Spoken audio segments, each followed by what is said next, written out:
for today's mini serye mga mi. Welcome na naman sa panibagong araw ng buhay ko bilang isang full-time mom. Huy! Nawala yung bata sa camera. So ito nga ang pinaggagawa ko sa buong araw mga mi. Dahil malakas ang ulan sa labas. Huy! May ulan ba sa loob? Siyempre sa labas. Charis. Habang day off ni Daday ay dito sa bahay, hindi ako nagkukusko. Dahil masasayang lang ang effort ko, hinayaan ko lang siya magkakalat-kalat dyan. Sabi ko sa sarili ko, saka na magkukuskos pag nasa duty na siya. Dahil paulit-ulit lang naman ang iyong gagawin at ganon pa rin. Kaya lang sabi ko, masasayang lang ang effort mo sa kakalinis. Natayaan ko rin siya magligpit na kung anong gagawin niya dito. Bawa magluto siya maglinis. So, ito na nga ako at nagkukuskus na ako. Syempre, this time ay wala na dito si Daday, nag-duty na siya. At marami-rami akong gagawin pero paunti-untiin ko lang itong tapusin. Pero itong paglilinis sa ilalim ng aming hagdan ay kailangan ko itong matapos dahil maalikabok to dito. Ayan, nakita nyo yung portion ng aming bahay mga min na talagang hindi pa tapos. Ayan, pati yung hagdan namin. Nandito kasi tinambak yung mga anik-anik ni Daday dyan. Tapos yung ibang mga damit na hindi na ginagamit at pinalitan na ng mga bata. Actually, nabawasan na ito, napamigay ko na. So, pero meron pa namang natira. Diyan ko lang lagay sa mga kahon. At dito sa drum na yellow ay mga laruan niya nila. Nilalabas ko lang yung iba na gusto lang laruin nila. Dahil pag nilabas mo yan lahat, Diyos ko, mga mami. Ikaw lang di mapapagod sa kakaligpit. Nilabas mo lahat ng mga laruan. So, meron nga kakaunti lang nga nilabas ko, pero grabe, kakaligpit mo lang, ayan na naman. Ligpitin mo, ayan na naman. So, buting kaunti lang yung ilabas na laruan. Si Baby Blaze wala dito ay nasa kwarto at natutulog. Si Ate Polly lang aking kasama dito. Ganyan siya sa akin dito. Pag wala si Daday, ay sa akin siya nagbubuntot. Pero pag dito naman ang kayang ama, ay sa ama naman niya, siya nagbubuntot. Yan, sumasama yan kahit saan. Ito nga pala yung old na uniform ni Daday. Siyempre, hindi na nila gagamitin to. May bago na kasi sila ulit. Itatago na naman yan. Dahil bawal yan gamitin sa labas. Sabi nga niya, pag nilalamig daw ako, gamitin ko. Nako, ang dami niyang ganyan. Siguro meron ng 3 doon nakatago na dating uniform din nila. Lagi sila nagpapalit ng uniform. Ilang style ng kalang uniform. And then, yung mga iba naman ay kinalitan ni Daday. Kasi ngayon ay lumobo na naman siya. Dito ay tapos na akong magwalis doon at magligpit ng mga gamit doon sa ilalim ng hagdan. So, nagmamap na ako dito, nakapagwalis na ako. At walisan ulit natin yan pagka natuyo. Ilang araw din nga ako, hindi ako naglalampaso. Si Daday ang naglalampaso. At alam ko hindi ako satisfied sa ginagawa niya, ay hinayaan ko na lang siya. Ayoko talaga mapagod. Ayoko ma-stress. At ayaw ko magkasakit dahil lang sa stress.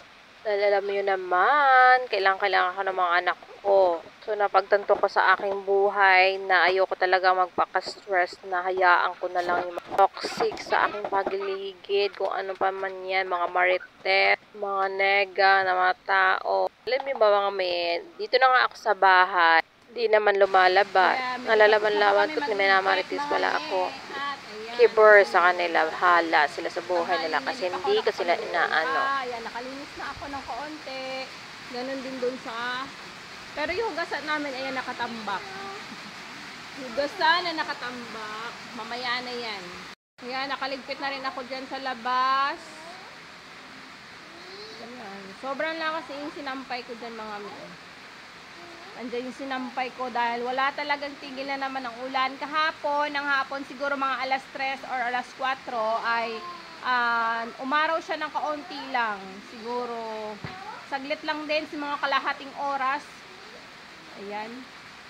At ngayon, umpisa ng gabi hanggang umaga na naman, hanggang ngayon na naman ang ulan. Hindi sa kalakasan pero tuloy-tuloy talaga ang ulan. Anak, paglinis na tayo kahit papano. Yan yung minalisan ko yung ilalim, tinanggal ko muna lahat at minalisan ko, pinagpag ko. Dahil yan dyan yung mga ibang gamit ni Daddy sa mga solar. Kung anong pang mga tools. At saka basta may ibang basahan namin na para sa floor, dyan ko nalalagay. So, dapat itong week ay aayusin itong hagdan namin. Papalagyan ko siya ng railings or yung parang hawakan ba. Yan lang muna yung ano. Tapos magpapakabit sana kami ng solar ulit. Solar panel dadagdag sa taas para mas makaless ulit sa aming bayarin sa kuryente. Dahil lalo na ngayon na mas sobrang dalas ng brownout dito sa amin. Saka ang laki ng singilan sa amin dito sa Aklan sa aming bills sa kuryente. So kailangan talaga mag-invest sa solar. So ayan, yung mga gamit yan ni Daddy na mga sa solar. So far, nalinisan na. So, okay na yan. So, hugasan na naman at muna ako ng pagkain ng mga bata. So, nilabas ko na pala yung Christmas tree ko. Actually, sira yan mga amin, naputol siya sa katagalan. Siguro 3 years na yan. Magpo 4 years na itong Anton. So, di na siya kaya-aya. Pero tignan natin kung maayos pa. Kung maayos pa, wala tayong choice. Bibili talaga. So ito, habang naghugas ako ng plato at nagluluto, ay naglalaro naman yung mga bata.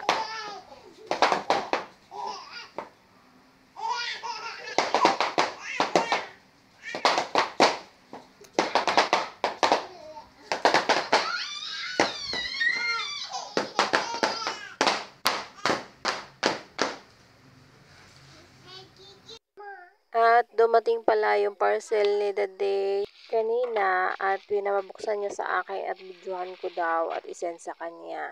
So, itong parcel na to ay isa sa mga gamit niya din sa solar. Kaya need talaga buksan at tignan kung kumpleto yung kanyang in-order.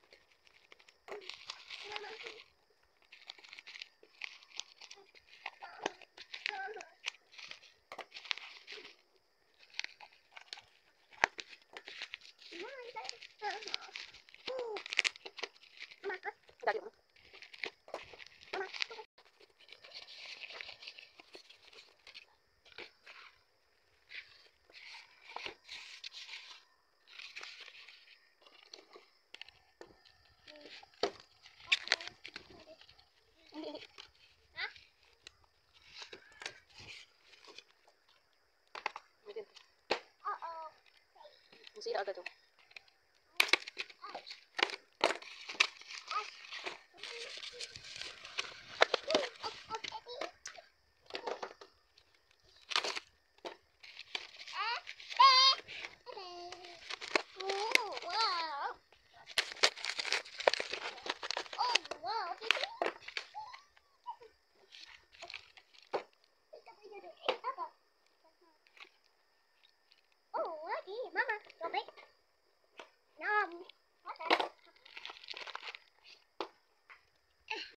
So, after doon ay dito naman ako sa mini playground ni Ate Polly. Mini kasi yan lang, kaunti lang. Yung mga laruan niya dyan sa ilalim. Siniksik ko na dyan sa ilalim para hindi magkalat. Since nasira na kasi yung cellphone ni Ate Polly, hindi niya napaayos ni Other Day.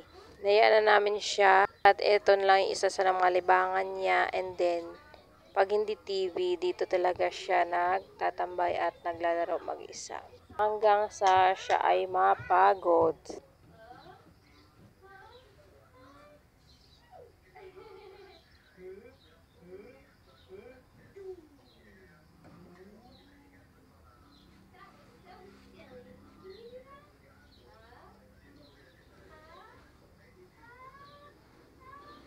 So that's it for today mga me. Thank you for watching. God bless!